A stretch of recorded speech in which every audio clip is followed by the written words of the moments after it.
오늘은 예수님께서 십자가에서 죽으셨다가 3일 만에 다시 살아나신 것을 기념하는 부활절입니다. 우리가 예수님의 부활에 관해서 알 수 있는 것은 부활하신 예수님을 만난 사람들이 기록한 이 복음서를 통해서요. 목격한 그들의 기록을 통해서 예수님께서 이렇게 부활을 하셨구나 라는 것을 알 수가 있는 것이죠. 사복음서에 보면 제일 마지막 장이 다 예수님의 부활 사건을 이제 기록을 하고 있습니다. 넉 장을 4개를 다 이렇게 자세히 좀 비교를 해본 적이 있었는데, 저 개인적으로는 누가복음 24장이 가장 마음에 와닿더라고요. 정말 참 예수님 부활하셨구나. 실감나게 와닿고 더 예수님 부활을 잘 믿게 된 그런 말씀이라고 할 수 있습니다.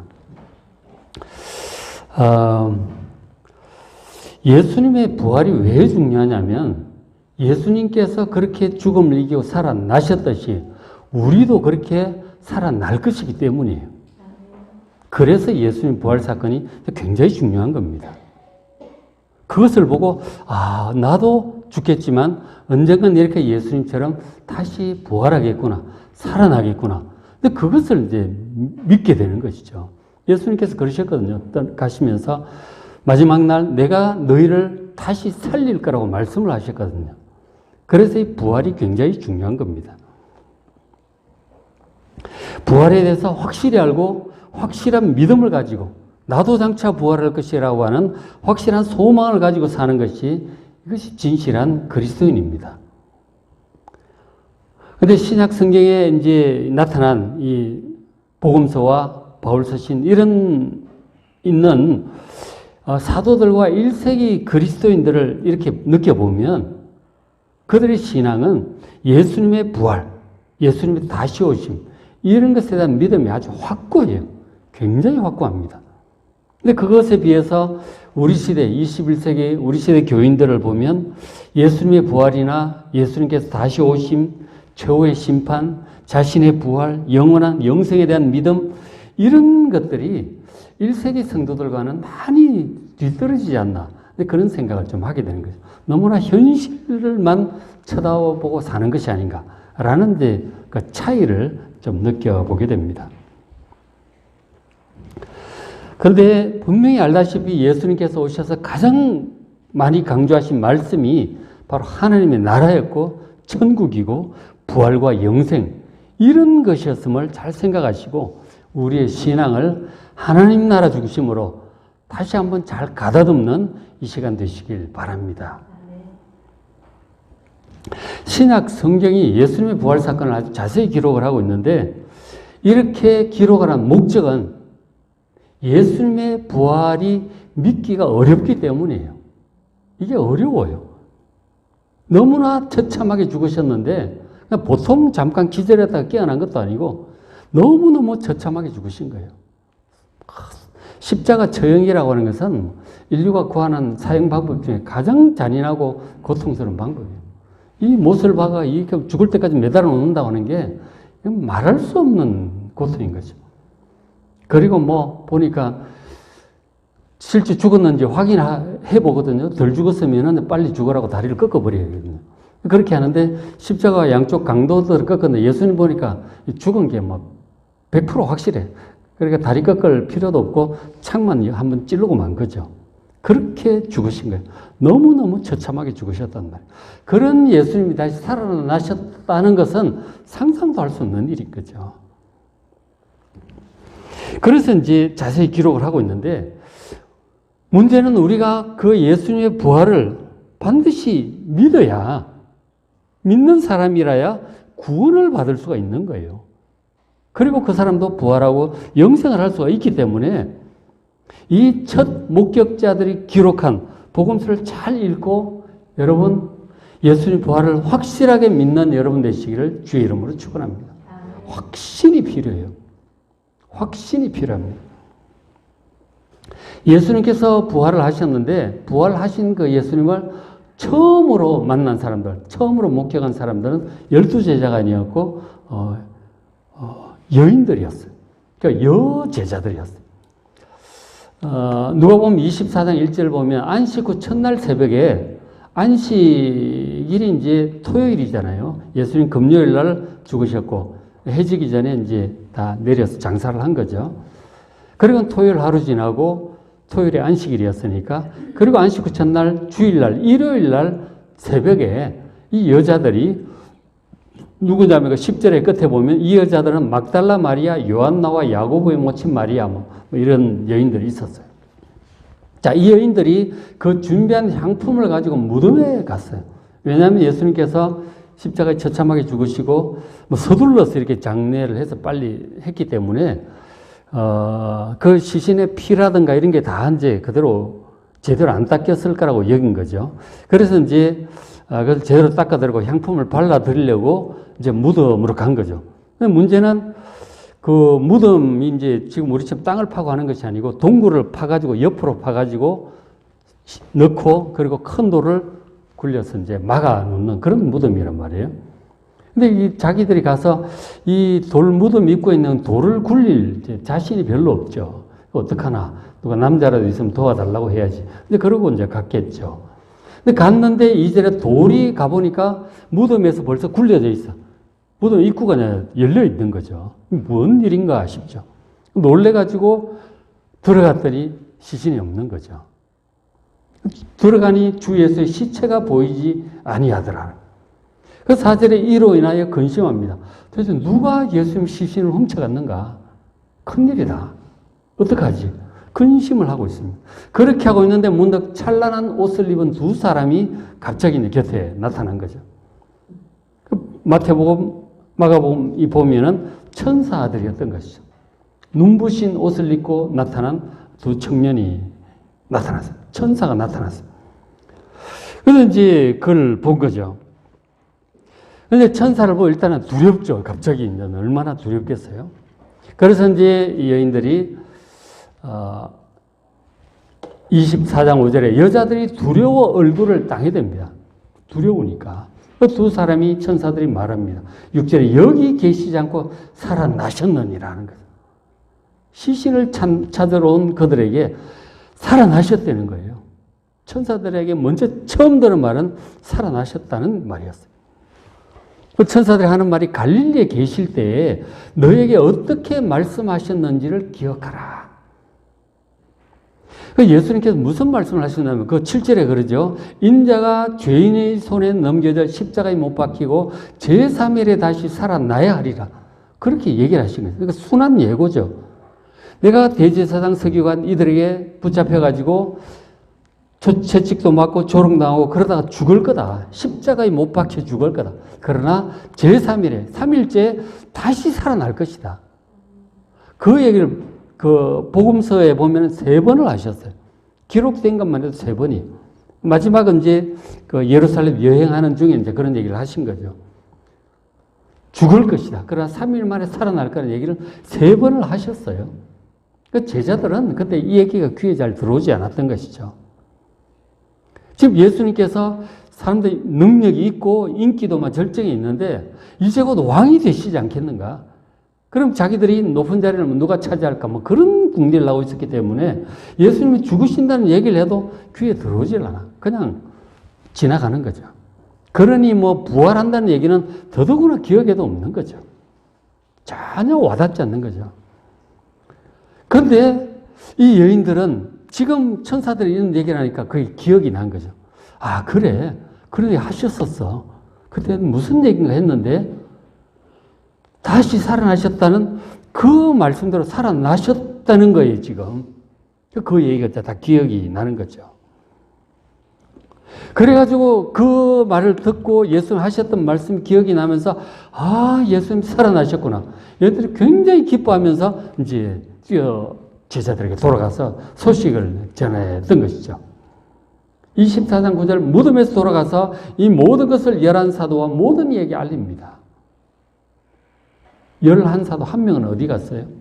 12명인데 원래 가룟유다 이제 가책으로 자살하고 말았죠. 이 11사도와 다른 데 뭐 70인 뭐 120문도 뭐 많이 있잖아요. 그 얘기를 합니다.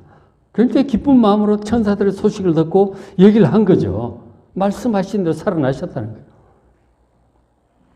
분명히 예수님이 부활하셨고 이 부활 소식을 천사들이 전해줬고 가서 전했어요. 근데 그것을 들은 제자들의 반응이 어땠을까요? 그게 반응이 문제예요. 그러니까 부활했다는 소식을 들려줬을 때 듣는 사람들의 반응이 이제 문제죠. 믿었을까 안 믿었을까? 자, 11절 보시면 사도들, 이 예수님의 제자들, 직계 제자들, 사도들은 그들의 말이, 여인들의 말이 허탄한 듯이 들려 믿지를 못합니다.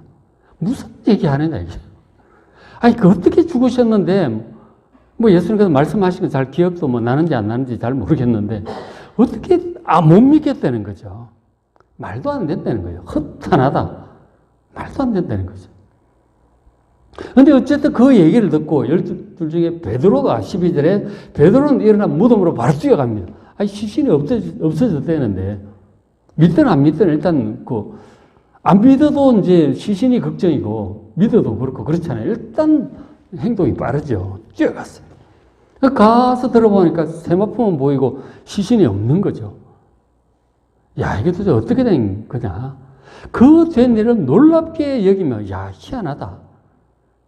여기면 이제 돌아갑니다. 근데 이제 저 베드로가 예수를 믿었을까요? 안 믿었을까요? 확실치 않죠. 부활하신 예수님을 확실히 믿은 것 같진 않아. 저 장면에서는 그죠. 저 장면만 볼 때는 놀랍게 여기는 거죠. 모르죠. 믿었는지 안 믿었는지 그는 확실히 알 수가 없어. 어쨌든 놀랍게 여기며 가는 거죠. 갔어요. 어쨌든 돌아갔습니다. 야, 이게 어떻게 된 거냐. 진짜 살아나셨나 어쨌나. 살아나신 건가? 어쩐 건가? 일단은 놀라면서 돌아가는 것이죠. 충분히 좀 100% 그렇게 믿지는 못하지 않았을까 그런 생각을 하게 돼요.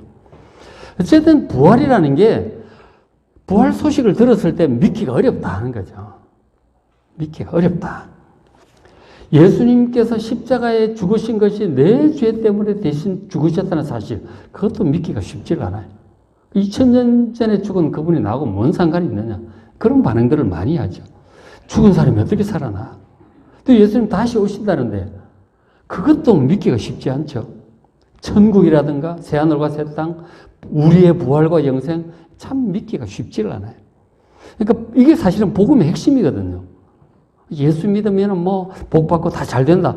그거는 뭐 어디에서나 하는 얘기예요. 근데 그거는 기독교의 본질이 아니에요. 복음의 본질은 예수님께서 내 죄를 대신하여 죽으셨다는 거예요. 하나님께서 내 죄를 용서하셨다는 사실이죠. 죽음을 이기고 부활하셨다는 것, 우리에게 부활과 영생, 천국, 이런 것들이 복음의 핵심이에요. 근데 이런 것들이 믿기가 쉽지 않다 하는 것이죠. 근데 그런 것을 믿는 사람이래야 죄 용서를 받고 그리고 확실한 부활과 영생의 소망으로 살아갈 수 있습니다. 그게 구원받은 사람의 마음이에요. 자, 어쨌든 이렇게 됐어요. 물론 이제 그 사건들이 뭐 마태, 마가, 요한복음에 이제 조금씩 다른 어떤 것들을 기록을 하고 있어요. 다 이제 맞춰봐야 되는 거죠. 일단은 오늘은 누가복음 중심으로 보는 거예요. 자, 저런 일이 있은 다음에 누가는 기록을 하기를 그날 오후쯤에 두 제자가 이제 엠마오 쪽으로 이제 가요. 엠마오 마을로 가게 되는데 엠마오라고 하는 그 마을은 그 예루살렘으로부터 25리 떨어져 있다고 기록이 돼서 성경에 보면 거죠. 13절에 그날에 그들 중 둘이 예루살렘에서 25리 되는 엠마오라고 하는 마을로 갑니다. 25리면은 10km쯤 되죠. 2시간 걸어서 2시간 반 정도예요. 이제 그 마을로 갔어요. 가면서 이제 이런저런 예수님 십자가 죽음과 부활 이런 얘기들을 하면서 갔죠. 14절에 이 모든 된 일을 서로 이제 얘기를 하면서 쭉 합니다. 이 제자들도 보면은 부활하신 예수님을 못 믿는 거죠. 여인들이 와가지고 부활하셨다는 그 소식을 얘기를 했어도 제대로 이제 못 믿으면서 이제 어쨌든 가고 있었어요. 근데 둘이 걸어가고 있는데 예수님이 거기 나타나신 거죠. 동행처럼 와가지고 무슨 얘기들 하느냐 하고 이제 이렇게 물으면서 말을 걸으면서 동행을 하게 된 거죠. 근데 물론 그거 보니까 15절에 예수께서 가까이 이르러 그들과 동행하시나 그들의 눈이 가려서 그인 줄 알아보지 못하거늘 그러죠. 그러니까 예수님께서 부활하신 다음에는 이 외모가 좀, 이분이 생전에 계시던 그 예수님인가 바로 알아볼 수가 잘 없었던 것 같아요. 뭔가 좀 다른 것 같아요. 그러니까 제자들도 그 요한복음 보면은 예수님 물고기 막 153마리 잡을 때 오신 데도 보면은 그러니까 다른 모습으로 오시는 거죠. 근데 이제 영적으로 아는 거예요. 부활하신 예수, 이분이 예수님이구나라는 것을 영적으로 이제 아는 거죠. 근데 지금 영적으로 눈이 밝지 않으면, 영적으로 깨어있지 않으면 잘 못 알아보는 것 같아요. 그래서 이들은 지금 예수님을 잘 못 알아봐. 막달라 마리아도 예수님 처음 만날 때 보면 못 알아봐요. 동산지기인가 그렇게 생각한 거죠. 근데 부르니까 예수님 그러고 이제 알게 된 거죠. 지금 이제 그렇게 나타나셨어요. 자, 그렇게 이제 나타나셔서 예수님이 물어보신 거 아니에요. 무슨 얘기들 하느냐. 나사렛 예수 얘기다. 지금 최근에 벌어졌던 예루살렘 난리가 났는데 당신만 그걸 모르느냐. 그리고 그 사건을 막 얘기를 하는 거죠. 부활하신 예수님께 이 제자들이 예수님에 대한 얘기를 막 해요. 그분이 정말 말씀도 잘하시고 능력도 있으시고 그래서 우리는 이분이 메시아가 아닌가. 우리나라를 정말 참 부강하게 해줄 다윗 왕과 같은 그런 분이 아닐까. 다 기대를 했습니다. 어이없이 갑자기 죽으셨다는 거예요. 갑자기 죽으셨는데 근데 지금 오늘 아침에 또 여인들이 갔다 오더니 천사를 만났는데 예수님 부활하셨다는 거예요. 도대체 이게 뭔 일인지 모르겠다고. 막 이제 그런 얘기를 누구에게? 예수님께 막 하는 거예요. 그렇죠? 웃기죠? 예수님께 그런 얘기를 막 합니다. 근데 그 얘기를 듣고 예수님 뭐라고 그러셨을 것 같아요? 책망부터 하시는 거죠. 25절에 미련하고 선지자들이 말한 모든 것을 마음에 더디 믿는 자들이야. 미련하다는 거예요. 선지자들이 얘기를 하지 않았느냐. 그 메시아가 고난을 받고 그리고 부활할 거라고 말씀하지 않았느냐. 이사야 53장 말씀이나 시편 2편 많아요. 고난 받으시고 죽음을 이기고 부활하실 거라고 하는 그런 말씀들이 많아요. 그런 말씀들을 제대로 믿지 못하고 더디 믿고 안 믿는 건 아니에요. 더디 믿는다는 거예요. 저도 설교를 이렇게 해도 이렇게 잘 믿는 분들이 있는가 하면 갸우뚱하는 분들이 있는 거예요. 그렇잖아요. 그죠? 이 두 제자가 더디 믿는 거예요. 부활하셨다는 얘기를 듣고서도 지금 잘 못 믿고 예수님 죽을 것이고 부활할 거란 얘기를 했는데도 못 믿고 성경에 말씀했는데도 못 믿는 거죠. 그걸 믿어야 구원을 받을 텐데 못 믿는 것이죠. 그래서 예수님께서 다시 설명을 하세요.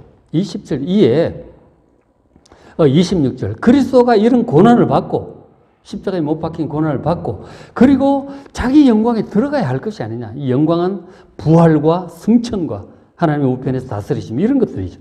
거기에 들어가야 될 것이 아니냐.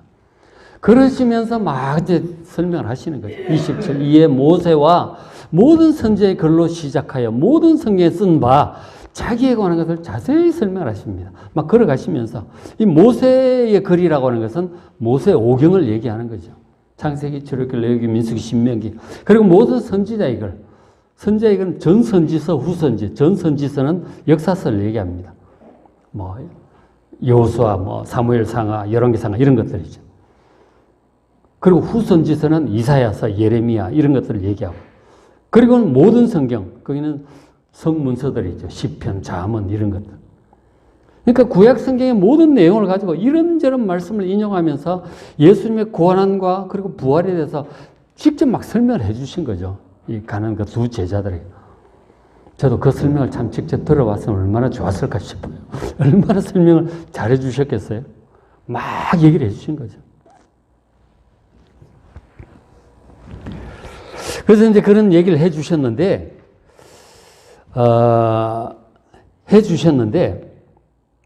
그 뒤에 32절 한번 보시면은, 성경 보시면은, 그들이 서로 말하되, 길에서 우리에게 말씀하시고 우리에게 성경을 풀어주실 때, 우리 속에서 마음이 뜨겁지 아니하더냐. 예수님께서 말씀을 막 설명을 하시는데 마음이 막 뜨거워지더라는 거죠. 여러분들 그런 적이 있었잖아요. 그죠? 설교를 듣거나 이럴 때 마음이 막 뜨거워지는 때가 있죠. 성경을 읽다가 마음이 막 뜨거워지는 때가 있어요. 그게 이제 마음이, 성경이 믿어질 때 이제 그렇게 되죠. 마음이 막 뜨거워지는 거예요. 성경을 읽을 때 이렇게 마음이 뜨거워져야 돼요. 설교를 들을 때 마음이 뜨거워져야 돼요. 성경이 믿어지면 마음이 뜨거워지는 거죠. 믿음 중에 믿음들이 많죠. 막 반드시 기도할 것이 이루어질 거라는 믿음도 있고, 뭐 계획한 것이 이루어질 거라는 믿음, 뭐 소망 이런 것들이 많잖아요. 근데 믿음 중에 진짜 큰 믿음, 제일 큰 믿음은 성경에 이 기록된 내용들이 그대로 믿어지는 그 믿음이에요. 이게 진짜로 필요한 믿음이에요. 성경 전체가 어딜 읽든지 그대로 다 믿어지는 큰 믿음을 소유한 여러분 되시길 바랍니다. 이게 가장 큰 믿음이고 가장 중요한 믿음이에요. 그래서 기도할 때 반드시 먼저 성경을 읽기 전에 반드시 기도를 하셔야 돼요. 주님, 제가 성경을 오늘 맥주한 성경을 읽게 하고자 하는데 이 말씀이 그대로 이해되고 그대로 믿어지게 해주시옵소서. 그렇게 기도를 하셔야 돼요. 그게 가장 중요해요. 말씀 읽는데 이해도 안 되고 이게 막 말이 좀 안 되는 것 같고 막 이렇게 되면은 이 성경을 잘 못 보는 사람이에요. 말씀 읽을 때 그대로 믿어져야 돼요. 이런 믿음은 인간적인 생각을 갖고 있는 사람은 절대로 안 돼요. 성령께서 그 눈을 열어주시고 믿음을 주셔야 믿을 수 있어요. 근데 이게 반드시 필요합니다. 그래야 구원을 얻을 수 있다는 것이죠. 마음이 뜨거워져야 돼요. 믿어지고 뜨거워져야 돼요. 기도를 하셔야 되는 거죠. 자, 그러다가 이제 서서 얘기하면서 어느덧 이제 엠마오에 도착을 한 거죠. 그래서 이제 해도 좀 저물어 가는 것 같고 이래서 두 제자가 예수님 말씀 들으니까 너무 좋잖아. 막 믿음도 생기고. 야, 어떻게 이런 분이 계시나? 우리 같이 식사 좀 하고 갑시다. 이렇게 된 거예요. 예수님 지나가려고 하니까 붙들어다가 막 얘기를 좀 더 해달라고 그랬겠죠. 그리고 마을에 들어가서 식사를 한 거죠. 식사를 하는데 이제 예수님께 기도 부탁을 했겠죠. 예수님이 식사 기도를 하셨어요. 기도를 딱 하시고, 그리고 기도하시고 나서 이제 빵을 이렇게 떼어주시면 같이 나누잖아요. 근데 빵을 이렇게 떼어서 나눠주시는데 딱 그때, 이분이 예수님이구나. 그때 깨달아진 거예요. 근데 예수님이 갑자기 사라지셨어. 제자들 얼마나 놀랬게. 예수님. 그 여인들이 예수님 부활하신 천사들 그랬다가 진짜구나. 만난 거예요, 그날. 부활하신 그날 오후에 만난 거라니까. 놀래가지고 뛰어가 예루살렘 막 돌아간 거죠. 가보니까 제자들이 다 모여있어요. 모여있는 제자들 보고, 우리가 엠마오 마을로 가는데 어떤 분이 찾아와가지고 막 이래가지고 보니까 그분이 예수님이었다고. 막 이렇게 얘기를 막 했겠죠. 그랬더니 베드로도 만났다는 거예요. 또. 따로 만났다는 거예요. 그런 얘기를 하고 있어요. 그래가지고 진짜인가 보다. 그러고 이제 다들 얘기를 듣고 있잖아요. 그럼 못 만난 사람들이 있으니까 아직도. 근데 그 자리에 예수님이 딱 나타나신 거죠. 딱 나타나서 예수님 그 전체에게 얘기를 하십니다. 38절에 어찌하여 두려워하며 마음에 의심이 일어나느냐. 어찌하여 마음에 의심이 일어나느냐. 예수님 부활했다는 사실을 잘 못 믿겠다는 그런 생각이 자꾸 올라오는 거죠. 어떻게 그런 예수님이 살 수 있느냐. 의심이 자꾸 일어나는 거예요. 그 의심을 잠재우고 확실히 부활했다는 것을 보여주시려고 직접 나타나신 거죠. 그러면서 39절 내 손과 발을 보고 나인 줄 알라. 손과 발을 보라는 것이죠. 손 보니까 못 박힌 자국이 있어. 구멍이 뻥 뚫렸어요. 그 못이 지금처럼 그런 못이 아니잖아. 거칠게 만든 굵은 못일 거 아니에요. 그 고고가 발견된 거 보면 아주 굵어요. 이 구멍이 뚫릴 정도로 굵은 거죠. 그 구멍이 막 양쪽에 있지, 막 허리에 창 찔린 자국이 있지, 뭐 머리에 가시 밀려간 찔린 자국이 있지, 다 있는 거예요. 그러면서 나를 만져보라고 하는 거죠. 왜냐하면 제자들이 지금 예수님이 환상으로 생각하는 거죠. 영이나 환상으로 생각하는 거죠. 몸이 없겠죠. 그렇게 생각을 해서 만져보라는 거예요. 진짜 이게 환상인지 진짜 살아난 건지 보라는 거예요. 만져보는 거죠. 허리도 만져보고 뭐 창자국도 만져보고 손에 못자국도 만져보라는 거예요. 저희들이 만져보는 거죠. 하시는 말씀이 영은 살과 뼈가 없다. 그러니까 보는 바가 같이 나는 있지 않느냐. 환상이 아니고 내가 살아난 거 맞대는 거예요, 지금. 그래도 제자들이 잘 못 믿어. 만지면서도 못 믿어. 사람이 너무 안 믿기면 잘 못 믿는 거예요. 그러니까 진짜 예수님 부활이 믿기가 어렵다니까. 죽은 사람이 어떻게 살아나? 믿기가 어렵다니까. 그러니까 예수님 만져보라는 거예요. 그래도 잘 못 믿으니까 예수님이 뭐라고 그러셨어요? 41절에 여기 무슨 먹을 것이 있느냐?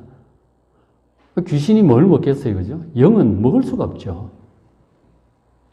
근데 예수님은 살아나신 몸을 가지고 계신 분인 거죠. 부활의 몸을 입고 있는 거죠. 그 제자들이 40여 구운 생선한 토막을 이렇게 드리니까 받으사 그 자리에 잡수시는 거죠. 식사를 하는 거죠. 그러니까 우리도 나중에 장차 부활을 할 텐데 부활을 하면 우리의 몸도 예수님 그런 몸하고 똑같은 거예요. 음식을 먹게 될 줄로 믿습니다. 잔치를 하게 될 거예요. 이사야 24장 5장에 보면은 잔치를 할 거라 그랬어요. 막 산의 진미를 뭐 오래 두었던 맑은 포도주, 기름진 것과 산의 진미를 막 그런 얘기가 나와. 그죠?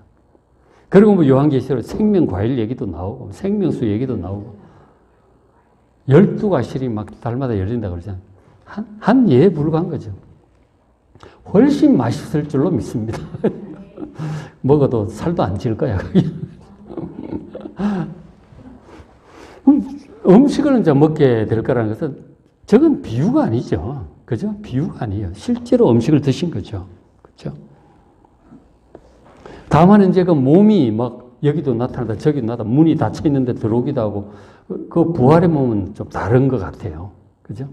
그럼에도 불구하고 예수님 그러니까 저분이 이시봉 장로님이구나 차유미 권사님이구나 전도사님이구나 딱 알아볼 수는 있을 거예요, 분명히. 연속성, 동일성이 있을 때 훨씬 이제 영광스러운 그 몸을 갖게 되겠죠. 부활의 몸이 어떤 것인지에 대해서는 고린도전서 15장에 또 자세히 말씀을 하죠. 오늘 오후 이제 연합 집회 때는 그 말씀을 또 전하려고 합니다. 어쨌든 이 두 제자들이 놀래가지고 이제 예수님 돌아왔는데 그런 얘기를 좀 한 거 아니에요. 어쨌든 예수님께서 부활을 확실히 믿을 수 있도록 그러니까 다 뭐 하신 거죠. 최선을 다해서 얘기를 해 주셨어요. 그러니까 믿으라고 생선까지 잡수신 거 아니에요. 그죠? 믿으라고 그렇게 하신 거죠. 그래서 이제 이것이 이제 부활 사건이에요. 예수님께서 부활하신 그날 있었던 새벽부터 해가지고 쭉 저녁까지 있었던 하루에 일어났던 일들이. 우리도 이제 그렇게 될 것이다 하는 거죠. 말씀을 이제 마무리를 합니다. 우리가 이제 예배 때마다 신앙 고백을 하잖아요. 사도신경으로 신앙 고백을 하는데 그 신앙 고백 내용이 바로 우리가 가지고 있는 기독교 신앙의 핵심적인 내용들이에요. 예수님께서 우리 죄를 위해 죽으셨고 장사한 지 사흘 만에 3일째 다시 살아나셨어요. 그 사건을 이제 복음서가 자세히 기록하죠. 그리고 우리도 장차 몸으로 부활해서 예수님과 함께 영원히 살게 될 것임을 여러분 확실히 믿으시고 부활과 영생의 소망으로 살아가는 여러분 되시기를 주의 이름으로 축원합니다.